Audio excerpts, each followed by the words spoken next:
Ayos. Haha, yari kayo sa akin ngayon.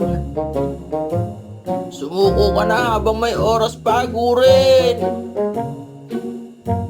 Hetong sa'yo. Ano ito? Wala akong makita. Saluhin mo to, Bonak.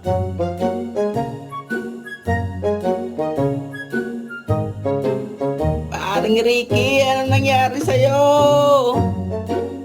Hahaha, kala nyo may isa nyo ko ha?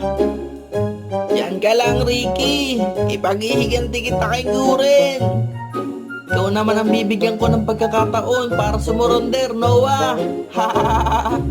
Mag-ingat ka, paring Noah. Wala ka sigurin.